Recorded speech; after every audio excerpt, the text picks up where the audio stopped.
Andy, yo honey singer. Good morning, Singster baby.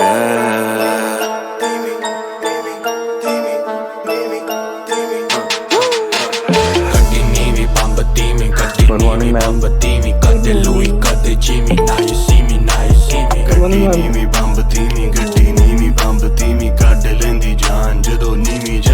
Good morning, ma'am. Good morning, ma'am. Only 33 students are there. Let's wait for another 2 minutes. Okay. Willow power off white, Jandini off diet, Chuck the heavyweight, मंगदी है Coke light, जुबान दी polite, असूला तो बहुत tight, तेनू छड़ के बचिया नहीं कुछ जो मैनू कर दे एक्साइट, मेरा paycheck, I'm loud, कर मेरी paycheck, I'm proud. मैम जो पाइथन है और ये मैम इंग्लिश लैंग्वेज है, मैम ये सिमिलर क्यों है? तेरा यार सब तो मैम ये क्योंकि हमने ना 11th-12th में पाइथन पढ़ा था, तो मैम इससे बहुत कंफ्यूजन होता है सी में। ऐसे है ना, पाइथन सिमिलर नहीं है, सारी प्रोग्रामिंग लैंग्वेज ऐसे तुम्हें सिमिलर ही लगेंगी जितनी भी पढ़ोगे ना। प्रोग्राम राइटिंग का जो टेक्निक होता है वो सेम होता है। डिफरेंस कहाँ आता है? इनबिल्ट लाइब्रेरीज में। जो पाइथन में है आपका, उसमें इनबिल्ट डेटा साइंसेस के लिए लाइब्रेरीज बहुत वास्ट है। पैकेजेस डालते हो ना उसमें, यस मैम। अगर पड़ी हुई है पाइथन तो, जैसे हम यहाँ पे हेडर फाइल्स डालते हैं सी में, यस मैम। ऐसे ही हम पैकेजेस इंपोर्ट करते हैं, राइट? तो यस मैम। हाँ, तो बेसिकली डिफरेंस जो कंफ्यूजन तुम्हें लग रहा है, देखो प्रोग्रामिंग लैंग्वेज लिखने का जो मेथड होता है सिर्फ वो अलग होता है। लॉजिक लगाना है वो हर एक लैंग्वेज में वैसे ही लॉजिक लगता है, ठीक है? किसी में फॉर लूप कैसे यूज करना होता है, किसी में फॉर लूप कैसे यूज करना होता है। तो आपने जब 11th-12th में पाइथन पढ़ा होगा तो बहुत ही डीप स्टडी नहीं करी होगी उसकी, जस्ट आपने सिंपल प्रोग्राम्स बनाने सीखे होंगे जैसे हम सी में सीख रहे हैं अभी। बेसिकली होता क्या है, जब हम बेसिक लैंग्वेज सीख जाते हैं उसके बाद उस पे प्रोजेक्ट जब बनाते हैं तब हमें पता चलता है कि हमें किस टाइप के पैकेजेस, किस टाइप के लाइब्रेरीज यूज कर रहे हैं, ठीक है ना, स्पेसिफिक टास्क के लिए। अभी तो आप जनरल प्रोग्रामिंग लैंग्वेज पढ़ रहे हो, ठीक है, तो थोड़ा सा रिलेटेबल लग रहा होगा, ठीक है मानसु? अदरवाइज सारी प्रोग्रामिंग लैंग्वेज इसी तरीके से चलती है। आगे जावा पढ़ोगे, वीबी पढ़ोगे, उन सब में भी ऐसे ही पढ़ोगे, ठीक है? Okay ma'am, understood ma'am, thanks.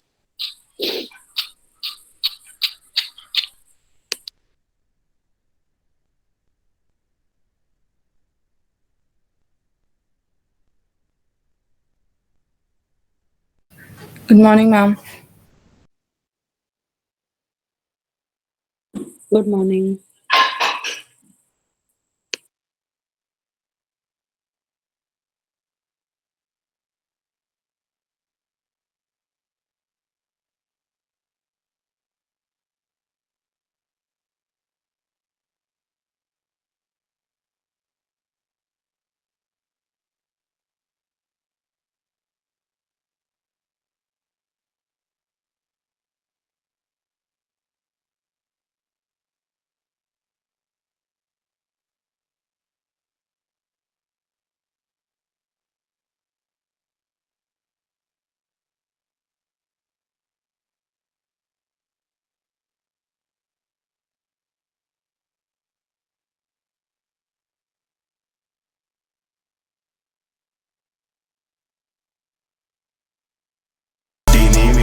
ਧੀਮੀ ਗੱਡੀ ਨੀਵੀਂ ਬੰਬ ਧੀਮੀ ਕਦੇ ਲੂਈ ਕਦੇ ਜਿਮੀ ਨਾ ਯੂ ਸੀ ਮੀ ਗੱਡੀ ਨੀਵੀਂ ਬੰਬ ਧੀਮੀ ਕੱਟ ਲੈਂਦੀ ਜਾਨ ਜਦੋਂ ਨੀਵੀਂ ਜਾਵੇ ਬੰਬ ਧੀਮੀ ਦਿੱਲੀ ਆ ਸ਼ੇਖ ਜ਼ੈਦ ਰੋਡ ਗੱਡੀ ਤੇ ਮਾਰਾਂ ਫਲਰਟਿੰਗ ਕਰਨਾ ਪੈਂਦਾ ਜਦੋਂ ਪਾਨਾ ਮੈਂ ਬਲੈਕ ਸ਼ਰਟ ਮੈਂ ਤੇਰਾ ਮੇਨ ਕੋਰਸ ਤੂੰ ਮੇਰੀ ਡਿਜ਼ਰਟ ਕਈਆਂ ਤੋਂ ਹਜ਼ਮ ਨਹੀਂ ਹੁੰਦੀ ਜਿੰਨੀ ਵੀ ਦੇਈ ਜਾਓ ਇੱਜ਼ਤ ਖਿਸਕੋ ਆਪਾਂ ਤੁਰੀਏ ਫਿਰੀਏ ਰੋਬ ਚ ਕੋਈ ਵੀ ਨਹੀਂ ਫੁੱਦੂ ਬੰਦਾ ਸਾਡੀ ਕੈਟਲੌਗ ਚ ਉਹ ਦਿਖਦੀ ਵੋਗ ਮੈਗਜ਼ੀਨ ਚ ਯਾ ਬਸ ਦਿਖਦੀ ਆ ਮੇਰੀ ਰੇਂਜ ਵੋਗ ਚ ਚੋਰੀ ਨਹੀਂ ਕੀਤੀ ਪਰ ਮੇਲੇ ਸਾਰੇ ਲੁੱਟੇ ਉਚਾਈਆਂ ਤੋਂ ਡਰਨਾ ਛੱਡ ਦੇ ਤੇਰੇ ਯਾਰ ਸਤੂ ਉੱਤੇ ਪਰ ਗੱਡੀ ਨੀਵੀਂ ਬੰਬ ਧੀਮੀ ਕਦੇ ਲੂਈ ਕਦੇ ਜਿਮੀ ਨਾ ਯੂ ਸੀ ਮੀ ਗੱਡੀ ਨੀਵੀਂ ਬੰਬ ਧੀਮੀ ਕੱਢ ਲੈਂਦੀ ਜਾਨ ਜਦੋਂ ਨੀਵੀਂ ਜਾਵੇ ਬੰਬ ਧੀਮੀ ਗੱਡੀ ਨੀਵੀਂ ਬੰਬ ਧੀਮੀ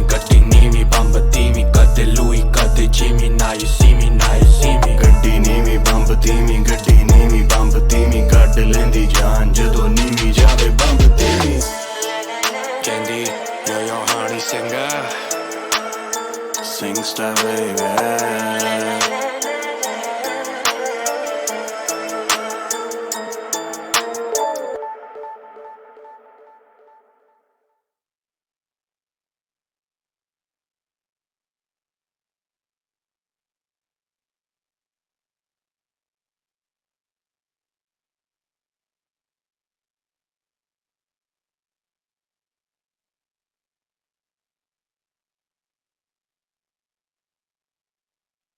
Good morning.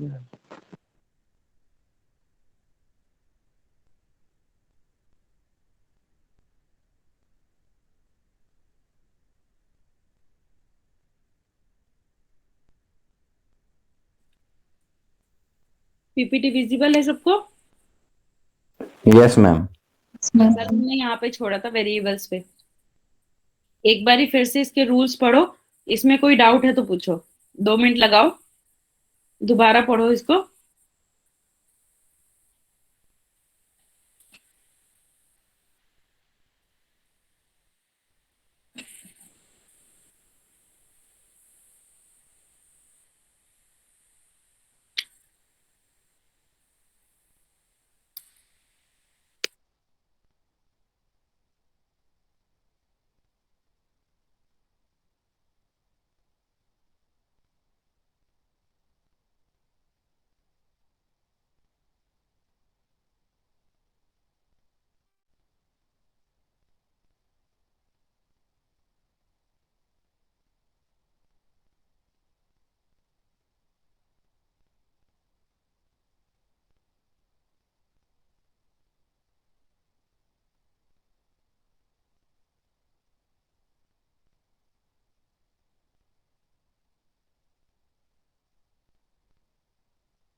क्या?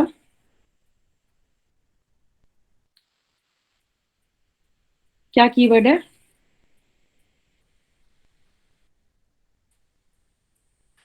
सुन नहीं रहा बेटा, क्या बोल रहे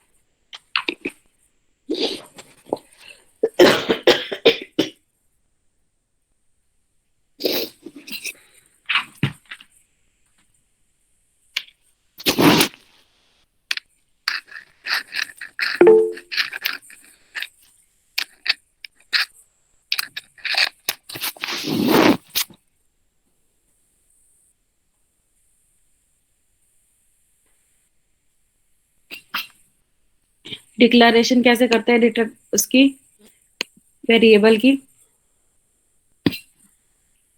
अगर हम ये लिखे इंट ए सेमीकोलन, तो इस इंस्ट्रक्शन का या इस स्टेटमेंट का क्या मतलब है, कौन बताएगा?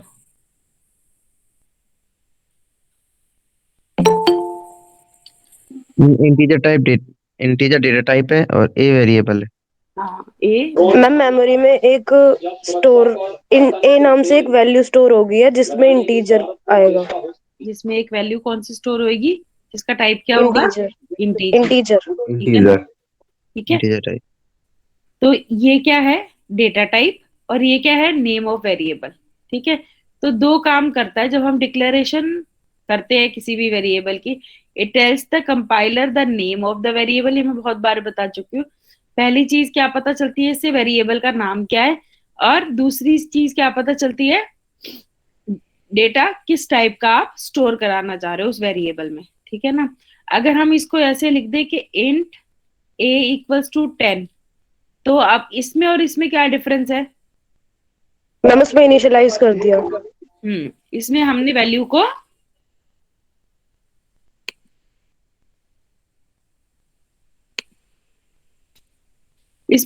को इनिशियलाइज कर दिया।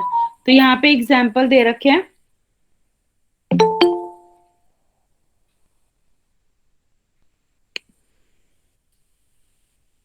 यहाँ पे एग्जाम्पल दे रखा है, देखो, इंट काउंट। तो यहाँ पे वेरिएबल क्या नाम है बताओ?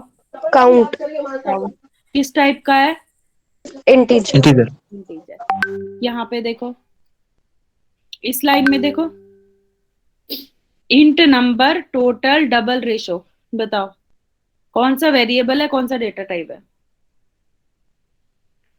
इंटीजर टाइप के कौन कौन से वेरिएबल डिक्लेयर हुए हैं इस लाइन में?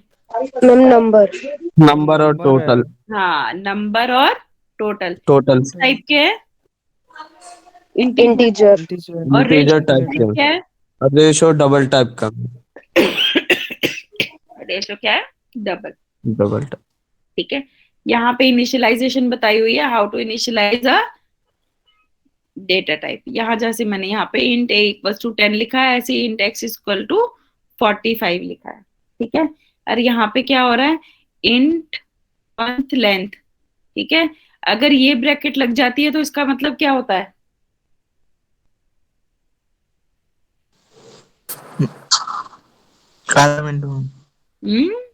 अगर ये ब्रैकेट लगाते हैं तो इसका क्या मतलब होता है? हाँ, एरे होता है इसका मतलब। क्या होता है? एरे। अरे yes ma'am.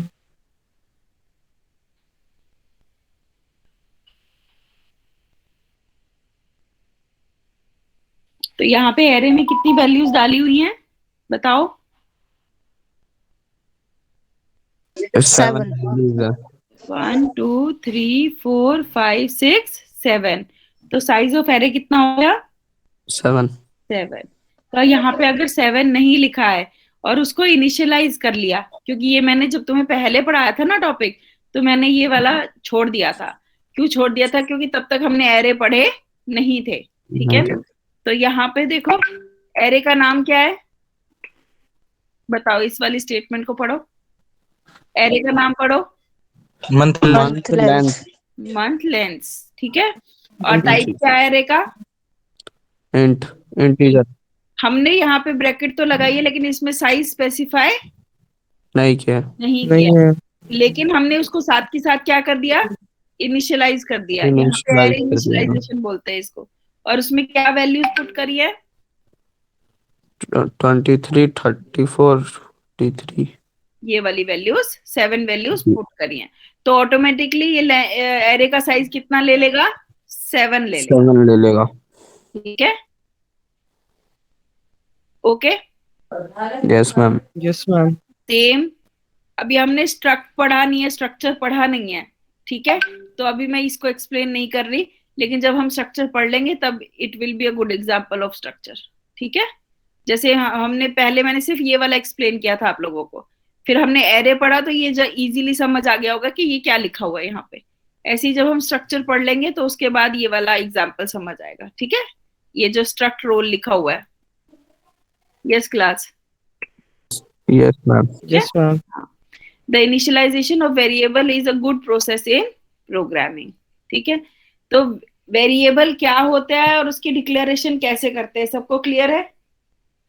Any yes doubt? Ma'am. Yes ma'am. Yes ma'am. any kind of doubt in that?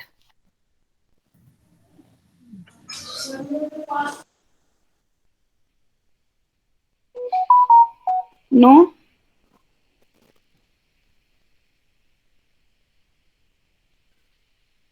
No, ma'am. Now next topic is your data type. Data type कौन कौन से होते हैं, कैसे कैसे काम करते हैं, ठीक है। इसके लिए बेसिकली हमने अभी तक प्राइमरी डेटा टाइप ही पढ़े हैं, ठीक है ना, प्राइमरी डेटा टाइप ही पढ़े हैं, दैट इज प्राइमरी और fundamental data type, int, char, float और डबल। ठीक है, यही पढ़ने हैं अभी। यूजर डिफाइंड डेटा टाइप हम टाइप डेफ पढ़ेंगे तब क्रिएट होगा। ड्राइव्ड डेटा टाइप में हमने अभी एक ही पढ़ा है, कौन सा? एरे। ठीक है, ड्राइव्ड डेटा टाइप में हमने एक पढ़ लिया, कौन सा है?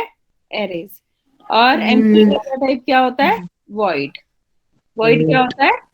एम्प्टी डेटा टाइप जिसमें हम कोई भी वैल्यू पुट कर सकते हैं regardless of int, char, float, double. ठीक है, because it has no values. Void type has no value. ठीक है, तो हमने प्राइमरी डेटा टाइप या फंडामेंटल डेटा टाइप, ये भी क्वेश्चन मैंने दिया था, ये भी अटेम्प्ट नहीं किया बहुत बच्चों ने। इसमें क्या करना था, सिंपल लिखना था कौन कौन से डेटा टाइप हमने यूज किए हैं primary, integer, cat, float and double. ठीक है ना, ये सब यहाँ पे पूरी लिखी हुई है, ये टेबल है, ये पढ़ लो टेबल एक बार, इसमें कोई डाउट है तो पूछो। ये याद ही करनी पड़ेगी टेबल, इसमें कोई ऑप्शन नहीं है ज्यादा। ठीक है, और ये फंडामेंटल टेबल है, ठीक है, इस पे बेस्ड क्वेश्चन आते हैं कि इसकी रेंज क्या है। मैम रेंज भी याद करनी पड़ेगी। हाँ, इतनी क्या हो गई तोप है, हैं? नहीं मैम, तो टेबल है।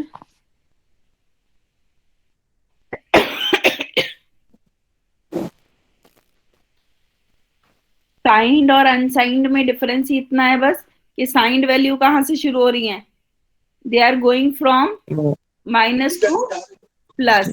Plus Unsigned values are going from positive values. only positive zero values starting from zero। ठीक है ना, अगर ये देखो ये 255 वैल्यूज ही आती है इसमें, लेकिन half of the values are for negative and half of the values are for positive. Same है सारा, एक वैल्यूज लर्न कर लोगे तो बाकी सारी अपने आप लर्न हो जाती है। ठीक है, नॉट दिस वन, दिस बड़ी वाली values you have to learn. इतनी आती भी नहीं बड़ी वाली वैल्यूज, इनके साइज पूछे जाते हैं मेनली कि कितना बाइट का स्पेस वो लेता है। ठीक है, एक बार ही पढ़ लो 2 मिनट लगा के इसको।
यस, क्लास पढ़ लिया ये?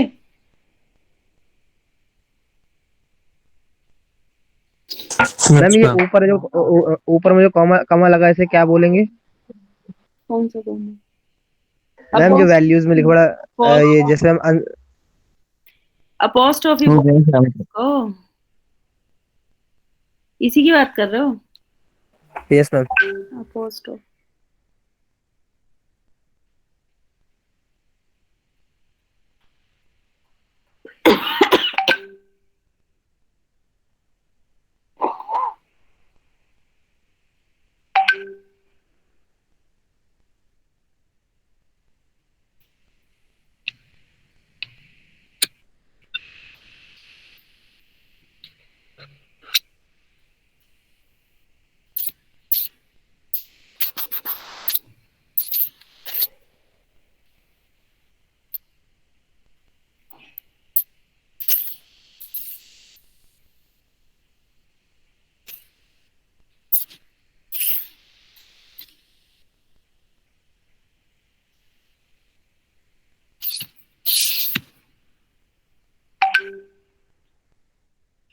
ठीक है, इसमें तो कोई डाउट नहीं होगा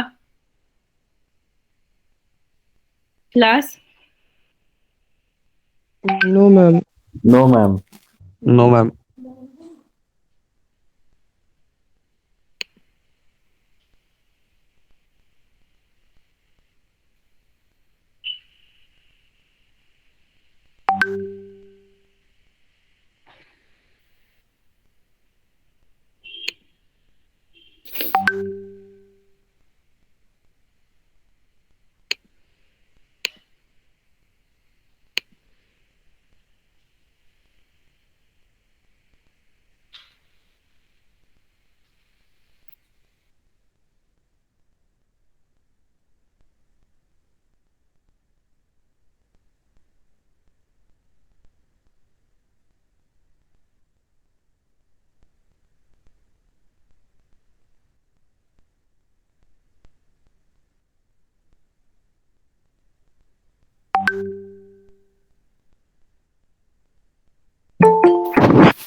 Next we come on the control statement.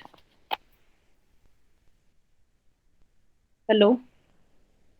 Yes, ma'am. Yes ma'am. तो बेटा मेरी क्लास चल रही है, मैं उनसे बाद ही बात करूंगी ना, वो ही भेजेंगे नाम, ठीक है?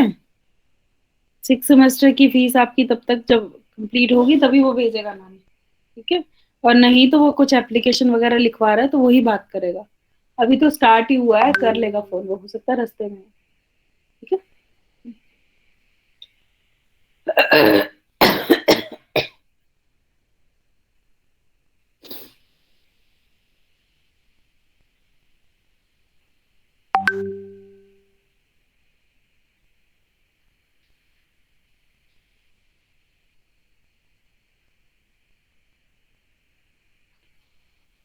ठीक है।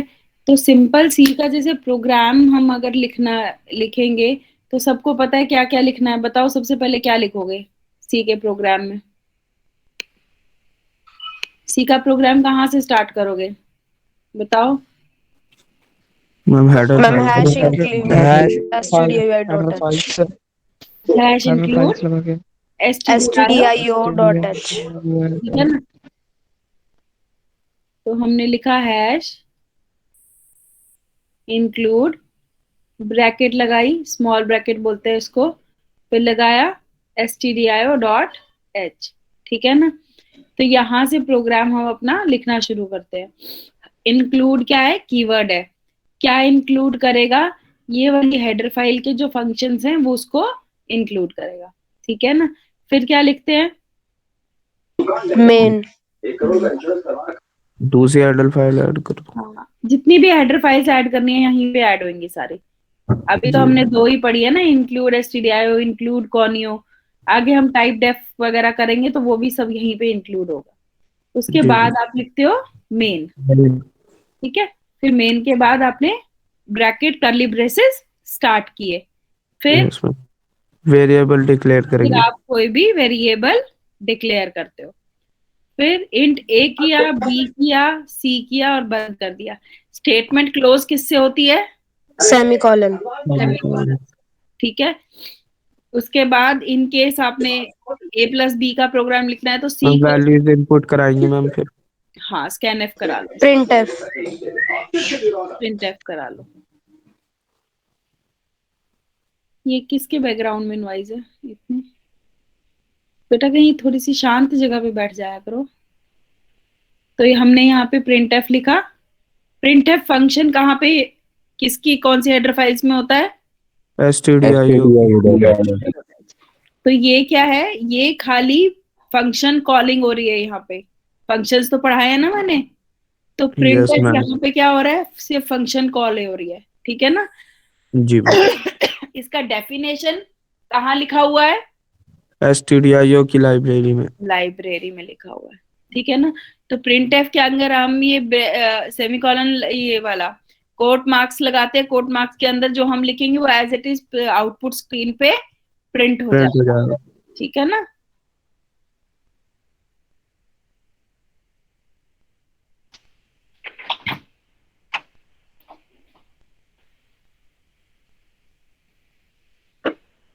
ठीक है।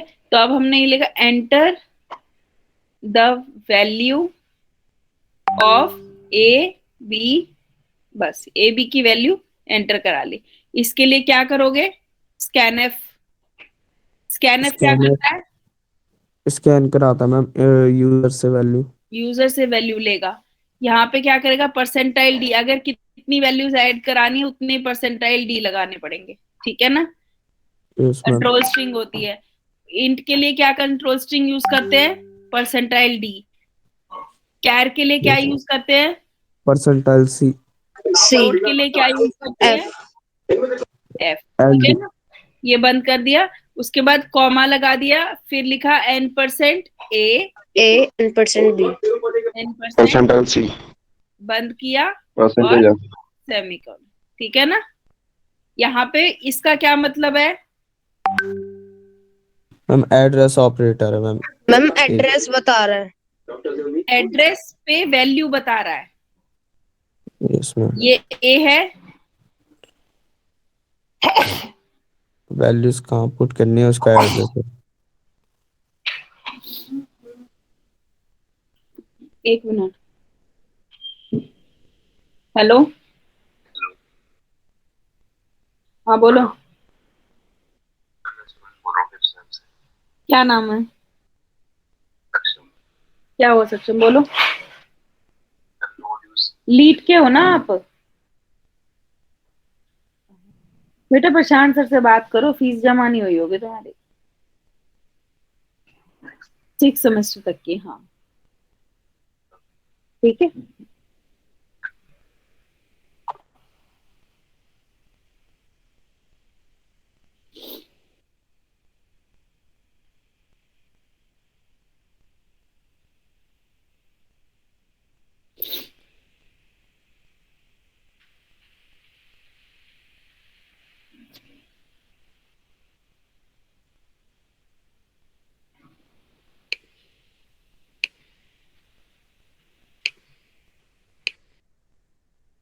Give me 2 minutes.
तो स्कैनएफ करा दी वैल्यूज, उसके बाद स्कैनएफ कराने के बाद क्या करोगे? C equals to A plus B, तो वैल्यू कहां पे स्टोर हो गई जाके?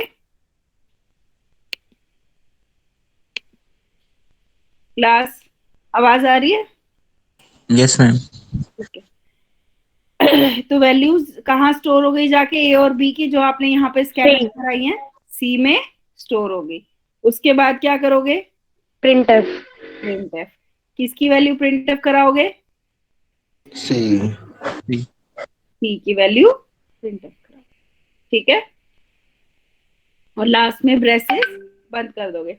This is the simplest program, जो कि सिर्फ फ्लो प्रोग्राम के लिए मैं तुम्हें बताया था सबसे पहले कि हाउ द प्रोग्राम वर्क्स, ठीक है। इस प्रोग्राम में कोई डाउट है तो पूछो। Yes class.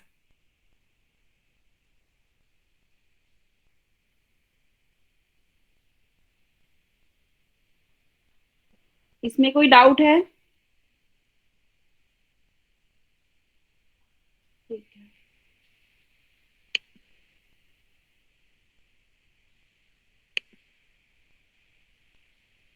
ना उसके बाद हमने पढ़े थे कंट्रोल स्टेटमेंट्स। क्या होते हैं कंट्रोल स्टेटमेंट्स, कोई बताएगा?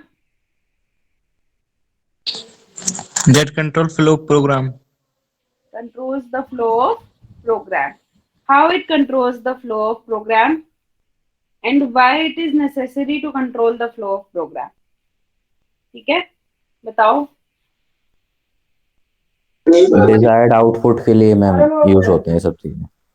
डिजायर्ड आउटपुट के लिए यूज करते हैं हम इसको। Very good. What else?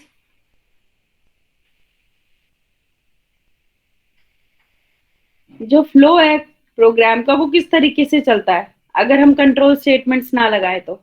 Line wise. Line wise चल रहा ना।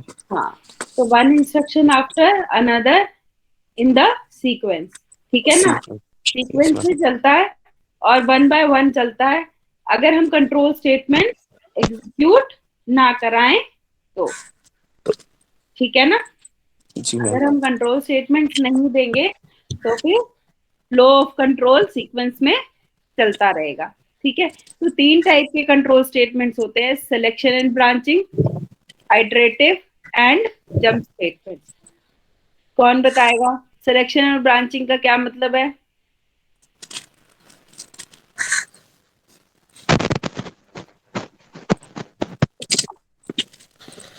पहले तो ये बताओ, ये सबको पता चल गया कंट्रोल स्टेटमेंट्स क्यों पढ़ रहे हैं हम? एनीबॉडी? बेटा डाउट है, मैं दोबारा इसीलिए पढ़ा रही हूँ, जिनको नहीं समझ आया था या जिनको नहीं पता चला था। पता है ना ये आपको? तो डाउट्स है तो पूछ लो, नहीं तो फिर वैसे ही पिछली बार की तरह रह जाओगे और पेपर में पता चलेगा कुछ नहीं आता था। ये मैं दोबारा इसीलिए पढ़ा रही हूँ, तुम्हारा टेस्ट होगा दोबारा, एमसीक्यू वाला भी और रिटर्न भी क्लास में लूंगी मैं।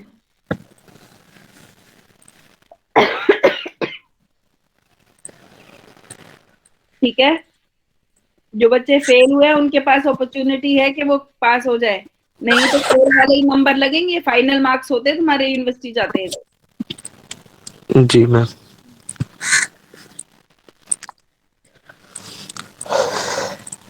अनुज माइक बंद कर लो भाई।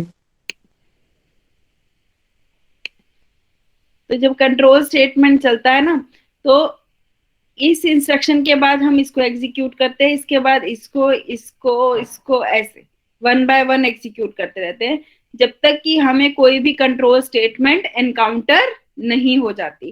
कंट्रोल स्टेटमेंट हमें ये बताता है कि हमें किस डायरेक्शन में मूव करना है।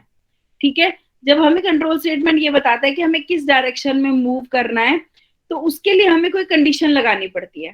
ठीक है ना, कि अगर ये कंडीशन ट्रू है तो यहां जाना है, और ये कंडीशन ट्रू है तो यहां जाना है। ठीक है ना,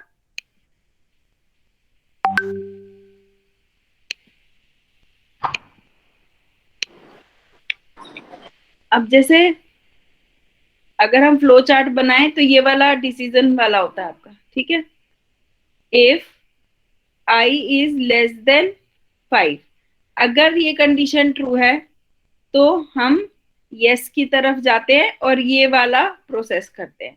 अगर ये कंडीशन फॉल्स है, नो है, तो हम यहां जाते हैं और ये वाली प्रोसेसिंग करते हैं। ठीक है ना, तो हमारे जो कंडीशन है वो किस पे डिपेंड करते हैं, कंट्रोल किस पे डिपेंड करता है, इस पर्टिकुलर कंडीशन पे डिपेंड करता है। अभी हमारा लाइन बाय लाइन चलता जा रहा था, यहाँ पे जब हमने आए तो हमने ये कंडीशन चेक की। अब ये कंडीशन डिसाइड करेगी कि हमें इस डायरेक्शन में जाना है या इस डायरेक्शन में जाना है। That's why this type of conditions are known as control statements. क्या बोलते हैं इसको? Control statements, because it controls the flow of the program. ये क्या करता है? प्रोग्राम के फ्लो को कंट्रोल करता है। आवाज ठीक आ रही है बच्चे? Yes ma'am. ठीक है, तो this is how we control the flow of a program by using control statements. ठीक, कंट्रोल स्टेटमेंट्स फर्दर हमारी कितने टाइप के होते हैं? 3 टाइप के होते हैं। ठीक है, कौन कौन से? Selection, selection, branching. Iterative, selection या ब्रांचिंग एक ही होता है, फिर जी। आइटरेटिव और फिर जंप। जंप। सबसे पहले हम सिलेक्शन और ब्रांचिंग देखेंगे। सिलेक्शन और ब्रांचिंग में आपका इफ एल्स और स्विच केस आता है, या मतलब इफ और स्विच केस आता है। इफ और इफ एल्स और इफ एल्स इफ की ही वेरिएशंस हैं। ठीक है, एक आप सिंपल इफ भी यूज कर सकते हो, इफ एल्स भी यूज कर सकते हो, और नेस्टेड इफ को भी बोलते हैं, इफ एल्स इफ, ये भी यूज कर सकते हो। आइटरेटिव स्टेटमेंट्स, हमारे iterative statements while, do while और फॉर लूप होते हैं, और जंप स्टेटमेंट्स हमारे ब्रेक, कंटिन्यू और गो टू होते हैं। इसके मैंने नोट्स भी शायद क्लास में दे रखे हैं, तुम्हारा दिए हुए हैं कि नहीं दिए हुए? जी मैम, दे रखे। है ना, तो वहां से एक बार पढ़ लेना आज इनको। कंसेप्ट है क्या, पहले इसको पढ़ो, यहाँ पे जो लिखा हुआ है कंट्रोल स्टेटमेंट्स, ये पढ़ो।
पढ़ लिया ये? तो कंट्रोल स्टेटमेंट्स 3 टाइप के होते हैं, selection, branching, iterative and jump. तो सिलेक्शन ब्रांचिंग में आता है इफ एल्स। ये जो यहाँ लिखा हुआ है वो ये लिखा हुआ है that control statements specify the flow of the program to be executed. ठीक है ना? It transfers the control of the program from one statement to another statement depending upon the condition whether it is true or false। ठीक है? तो सबसे पहले आता है आपका इफ स्टेटमेंट। इफ स्टेटमेंट में मैंने ये डायग्राम बताया था कि आपका फ्लो जो है वो सीधा चल रहा है। Hello, hello, good morning ma'am. Good morning ma'am, मैं मानसी का फादर बोल रहा हूँ, राजेश शर्मा, थॉमसन प्रेस से। हाँ जी सर, बताइए। मैम, इसकी ना जो फीस है ना दिसंबर मंथ तक की ना 6 सेमेस्टर की भी मैं देख चुका हूँ मैम। हाँ सर, ठीक है, वो प्रशांत ही नाम देगा, अभी लीट वालों के नाम आए नहीं है। अगर नहीं आएगा तो फिर मैं मानसी बता देंगे। उस दिन मैडम मैं आपसे मिलके भी आया था ना। हाँ जी सर, याद है मुझे। अभी लीट वालों के नाम नहीं आए हैं सर मेरे पास, आ जाएंगे। ठीक है मैम, प्रशांत जी से एक बार बात कर लो और आप थोड़ा करवाना, थोड़ी टेंशन में है बच्चा। कोई बात नहीं sir.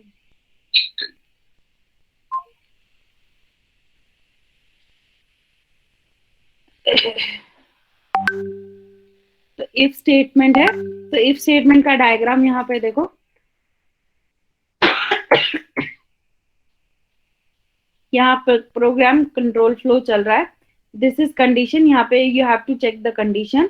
If the condition is true you have to move towards this direction and the if condition is false then you have to move in this direction। ठीक है?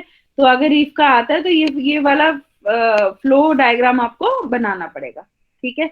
लिखना कैसे है? if लिखोगे, if कीवर्ड है, स्मॉल ब्रैकेट्स लगाओगे, उसके बाद एक्सप्रेशन डालोगे, जो भी कंडीशन आपने डालनी है। उसको हम बुलियन कंडीशन क्यों बोल रहे हैं बताओ? why we are calling it as a boolean expression? True और फॉल्स के लिए पहले ही बताया। हाँ, boolean expression has only two values that are 0 or 1, or you can say it as a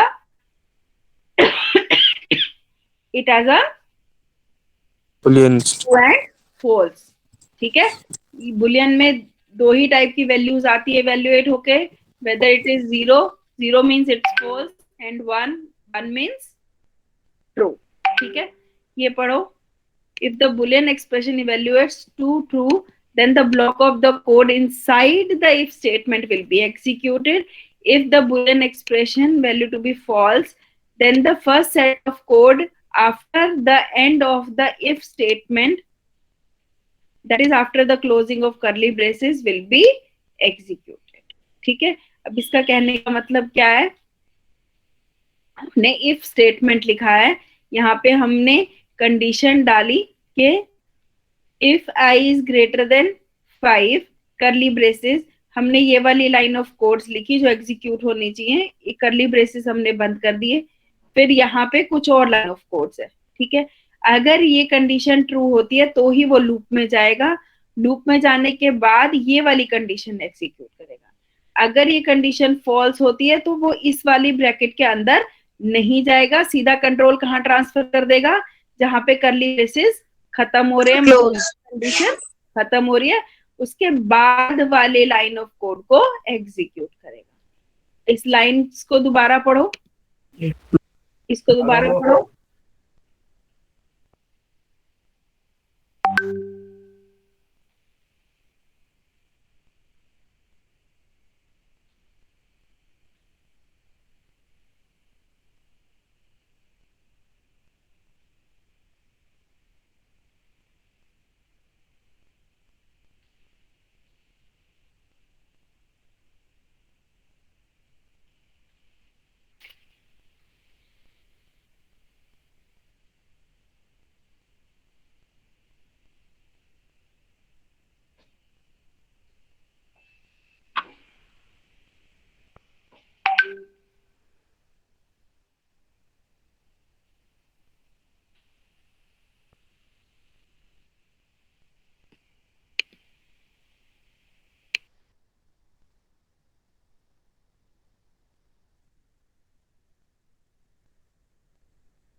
yes class, इसमें कोई डाउट है? No ma'am. Everyone? No ma'am. सुन भी रहे हैं बाकी के नहीं? No ma'am. Yes ma'am. नहीं सुन रहे। यस मैम सुन रहे हैं। हम सुन रहा हूँ मैम। बड़ा ही आसान बेटा, आपके कौन सुन रहा हूँ मैं। तो इफ कंडीशन में क्या होगा कि आप इफ स्टेटमेंट दोगे, इफ के अंदर एक्सप्रेशन दोगे, अगर ये एक्सप्रेशन ट्रू है तो ये वाली करली ब्रेसेस के अंदर जो भी स्टेटमेंट्स होंगी वो एग्जीक्यूट होंगी, अगर फॉल्स है तो वो इस वाले कोड ऑफ ब्लॉक को छोड़ देगा और इससे बाहर आके एग्जीक्यूट करेगा। ठीक है,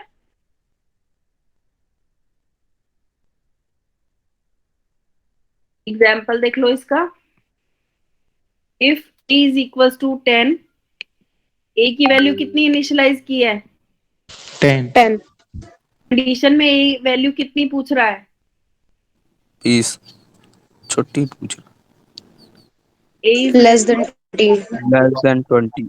तो कंडीशन Less ट्रू हुई या than 20। फॉल्स है? True है. ट्रू है मैम। ट्रू है। ट्रू है तो कहाँ कहाँ जाएगा? इस वाले लूप के अंदर. अंदर जाएगा। ठीक है, तो फिर क्या प्रिंट कराएगा? A is less than Is less 20. than 20। A is equal to 10. a is less than 20, ये प्रिंट कराएगा। उसके बाद लूप खत्म हो गया, लूप से बाहर आ गया यहाँ से, फिर नेक्स्ट स्टेटमेंट एग्जीक्यूट करेगा। नेक्स्ट स्टेटमेंट क्या कह रहा है? Value of a is 10। Value of a is 10। अगर अब यहाँ पे हम a की वैल्यू कितनी कर दें? 25 कर दें। Int a is equal to 25। सुन रहे हो? Yes, Yes, ma'am. ma'am. तो फिर क्या होगा? ये कंडीशन क्या हो जाएगी? False. हो जाएगी। तो इस वाले लूप के अंदर वो नहीं जाएगा ही नहीं. तो कहाँ जाएगा? सीधा Printf. यहाँ पे जाएगा। तो Print क्या statement। आउटपुट आएगा? 25. a is 25. 25. ठीक है, दिस इज इफ कंडीशन। अब इफ एल्स पे आ जाओ।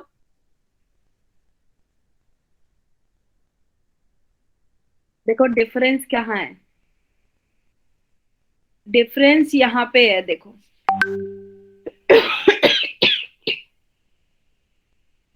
इफ और इफ एल्स में क्या डिफरेंस होता है, ये मैंने शायद पहले बताया आपको। इफ के बाद अगर हम कंडीशन लगाते हैं, ठीक है, और उसके बाद हम इनको लाइन ऑफ कोड्स देते हैं ये वाला प्रिंट करने के लिए। अगर ये वैल्यू ट्रू है तो ये वाला लाइन ऑफ कोड एग्जीक्यूट करेगा, ब्रेसेस बंद हो जाएंगी, उससे बाहर आ जाएगा। अगर हमने एल्स नहीं लगाया तो नॉर्मल इसके बाद जो भी लाइन ऑफ कोड्स हैं वो एग्जीक्यूट होना स्टार्ट हो जाएंगे। ठीक है, जो भी सीक्वेंस में लाइन ऑफ कोड होंगे। लेकिन अगर हमने एक इफ कंडीशन लगाई, if i is less than 5, ये कंडीशन लगाई, अगर तो ये कंडीशन ट्रू होगी तो ये वाला कोड एग्जीक्यूट होगा। ठीक है, एल्स अगर ये कंडीशन फॉल्स होती है तो ये वाला कोड एग्जीक्यूट होगा। ठीक है, तो या दोनों में से एक ही वैल्यू निकल के आएगी, या तो ट्रू निकल के आएगी या तो फॉल्स निकल के आएगी। जब ट्रू निकल के आएगी तो ये वाला कोड एग्जीक्यूट होगा, जब फॉल्स निकल के आएगी तो ये वाला कोड एग्जीक्यूट होगा। तो जब हम एल्स लगाते हैं तो डेफिनेटली हम किसी ना किसी code of block of code को एग्जीक्यूट कर रहे हैं। ट्रू में हम ये वाला कोड एग्जीक्यूट कर रहे हैं, फॉल्स में हम ये वाला कोड एग्जीक्यूट कर रहे हैं। लेकिन यहाँ पे क्या है, हमने कोई एल्स स्टेटमेंट नहीं लगाई हुई। तो एल्स स्टेटमेंट नहीं लगाने का मतलब है कि हम सिर्फ ट्रू पे काम कर रहे हैं। ट्रू होगा तो ये वाला कोड एग्जीक्यूट होगा, फॉल्स होगा तो वो नॉर्मल एग्जीक्यूशन करेगा सीक्वेंस में। अब यहाँ पे ये वाला कोड, उसके बाद नॉर्मल एग्जीक्यूशन है। बात समझ रहे हो? डिफरेंस समझ रहे हो कहाँ आ रहा है? यस क्लास, आवाज नहीं आ रही क्या क्लास? Yes, ma'am. इफ और इफ एल्स में डिफरेंस समझ आ रहा है कि नहीं आ रहा? मैम एक बार और बता दो जरा, मैं थोड़ा सा खो गया। देखो, ये है सिंपल इफ। ठीक है, ये डायग्राम Yes, ma'am. यहाँ पे एग्जीक्यूशन के लिए क्या है, पहले ये कंडीशन है, ठीक है ना। कंडीशन अगर ट्रू होती है तो ही कोड जनरेट हो रहा है, ये वाला कोड एग्जीक्यूट करना है। लेकिन अगर फॉल्स होती है तो सिंपल नेक्स्ट इंस्ट्रक्शन पे चले जाना है, कोई कोड नहीं है यहाँ पे एग्जीक्यूट करने के लिए। अब यही डिफरेंस है इफ एल्स में। देखो इफ एल्स का जो डायग्राम है वहां देखो, वहां पे दोनों का कोड है। अगर कंडीशन ट्रू है तो इफ वाला कोड चलेगा, अगर कंडीशन फॉल्स है तो एल्स वाला कोड चलेगा। और उसके बाद हम नॉर्मल एग्जीक्यूशन पे आ जाएंगे, जो नेक्स्ट लाइन हमारी एग्जीक्यूट होगी, ठीक है। लेकिन जब हम सिर्फ इफ पढ़ते हैं तो इफ में हमारे यहाँ पे क्या होता है, सीधा कनेक्टर लग जाता है, यहाँ पे हमारा एल्स का कोड जनरेट नहीं होता, ठीक है। दोबारा सुनो, जब हम सिंपल इफ कंडीशन लगाते हैं तो इफ कंडीशन में अगर हमने कोई कंडीशन लगाई, और स्मॉल ब्रैकेट कंडीशन लगाई तो कुछ कोड लिखा हमने, ठीक है। अगर ये कंडीशन ट्रू होती है तो हम ये वाला कोड एग्जीक्यूट करते हैं, अगर ये कंडीशन फॉल्स होती है तो हम अपनी नॉर्मल एग्जीक्यूशन करते हैं, उसके बाद जो भी लाइंस होंगी प्रोग्राम में वो एग्जीक्यूट हो जाएंगी। लेकिन अगर इसके कॉन्ट्रास्ट में हम इफ एल्स यूज करते हैं तो ट्रू की कंडीशन में इफ वाला कोड एग्जीक्यूट होता है और फॉल्स की कंडीशन में एल्स वाला कोड एग्जीक्यूट होगा, और इन दोनों में से एक एग्जीक्यूट होगा, उसके बाद हमारी नॉर्मल एग्जीक्यूशन फॉलो हो जाएगी, ठीक है। यस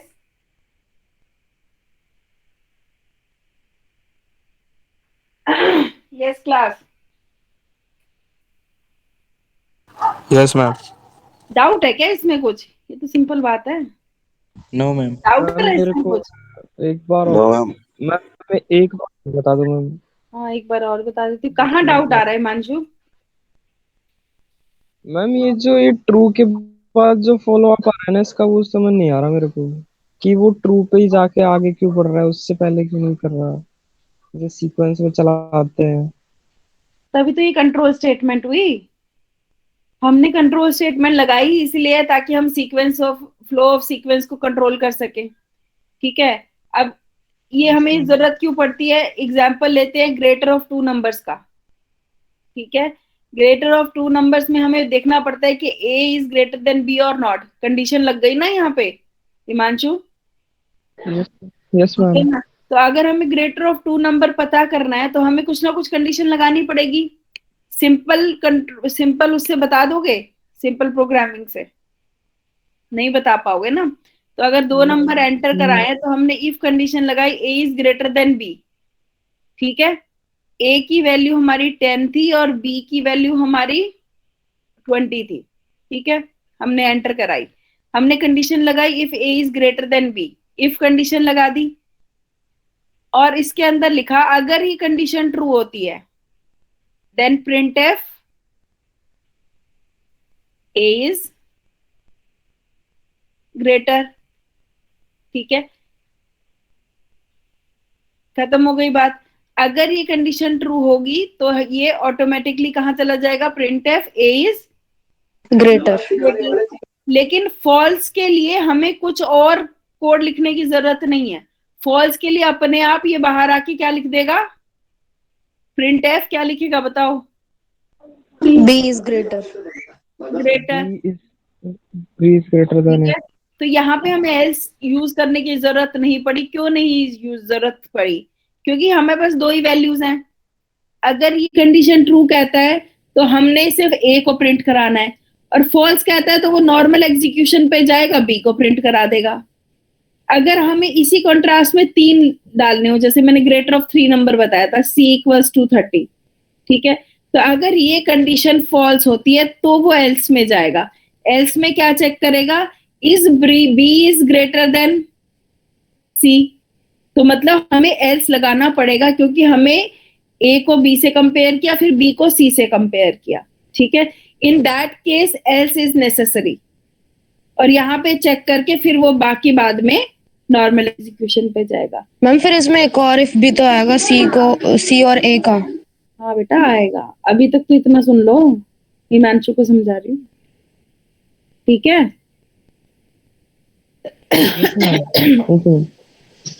ठीक है, this is the basic difference between if else and if else else, ठीक है ना। जहाँ पे हम नेस्टेड इफ भी यूज करेंगे अगर हमें ग्रेटर ऑफ 3 नंबर 4 नंबर, अगर हमें ग्रेटर ऑफ 5 नंबर लगाना है, ठीक है, क्या लगाना है, ग्रेटर ऑफ 5 नंबर। बच्चे पागल हो गए आज। हेलो, हेलो हाँ बेटा, गुड मॉर्निंग। मैम यशस्वी बोल रहा हूँ मैं, 5th सेमेस्टर। बेटा अगर फीस जमा नहीं है तो प्रशांत सर को कॉल करो। मैम प्रशांत सर से बात हो गई है, सरोज सर से भी इनफैक्ट बात हो गई है। हम कुछ बच्चे हैं जो हम ड्यूज क्लियर करवा रहे हैं, प्रशांत सर से बात हो गई है हमारी। तो प्रशांत सर से नाम आ जाएगा मेरे पास अगर उनसे बात हो गई है तो, ठीक है, उनके थ्रू ही नाम आएगा तो ही I will allow you for the practical. Okay, ask him to send the names.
ठीक है, कंडीशन समझ आई है, यस और नो? आवाज आ रही है? मैम तो अब यहाँ देखो, तभी यहाँ पे जो है एल्स में नहीं है, एल्स के लिए कंडीशन के लिए कोई कंडीशन नहीं लगाई हुई, और जो कोड है सिर्फ वो इफ के लिए एग्जीक्यूट हो रहा है अगर ट्रू है। अगर फॉल्स है तो सीधा नेक्स्ट लाइन पे जा रहा है, कोई कोड नहीं है। अगर हम एल्स लगाते हैं तो हम दोनों तरफ कोड डालते हैं। अगर कंडीशन ट्रू होती है तो ये वाला कोड एग्जीक्यूट होता है, और कंडीशन फॉल्स होती है तो ये वाला कोड एग्जीक्यूट होता है, ठीक है। एग्जाम्पल देख लेते हैं इसका, पढ़ो ये एग्जाम्पल पढ़ो।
क्लास बाकी कल करे, 5th सेमेस्टर वाले बच्चे बहुत ज्यादा तंग हो रहे हैं, उनका प्रैक्टिकल तो ओके मैम।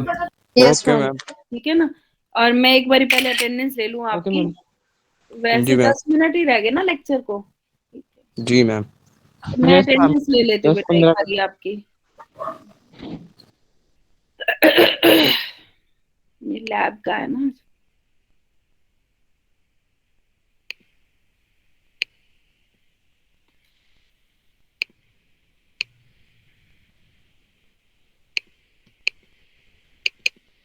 क्या डेट है आज? 13।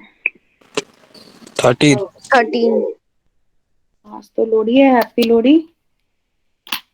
कौन कौन हैप्पी सेलिब्रेट? लोहड़ी मैम। कौन कौन? मैम कॉलेज में लोहड़ी मनाते हैं मैम। मैम आपको happy Lohri. To you. College में बेटा एक दो बारी पहले करी है, पर आप बहुत पहले की बात है जब नॉर्मल रेगुलर चल रहा था सब कुछ। हमारे में तो मैम सारे ही ऐसे निकल जाएंगे फंक्शन। देखो क्या होता है, कोरोना की मेहरबानी है। इस बार ओमिक्रॉन की है तो कोरोना का वेरिएंट ही। आशीष गुप्ता मैम कॉलेज बुलाएंगे ही नहीं क्या? Present. Abhay present ma'am. Abhinandan ma'am present. Okay, एक मिनट।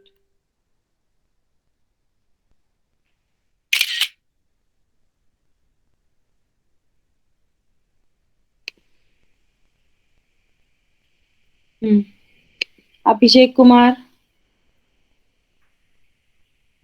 आवाज present ma'am. Present ma'am roll number 6। Roll number 5। या हाँ ठीक है। Present 5 and 6 are present. present। ठीक है। आलोक जल्दी जल्दी बोलो बेटे। Aman present ma'am roll number 8। Roll number 9 Aman Kumar. Roll number 10 अमन Sharma. Present ma'am. 11 Amit. Present ma'am roll number 11। नहीं तो तुम्हारे ये पीछे क्या चल रहा है? अमित एब्सेंट है आपकी। अंजलि राव मैम वो पड़ोस में चला रहा है। कैसे पढ़ रहे हो आप? Anjali Rao present ma'am. Ankit present ma'am. Ankita ma'am. Anmol present ma'am. Anshul Anshul Anuj present ma'am. Anupama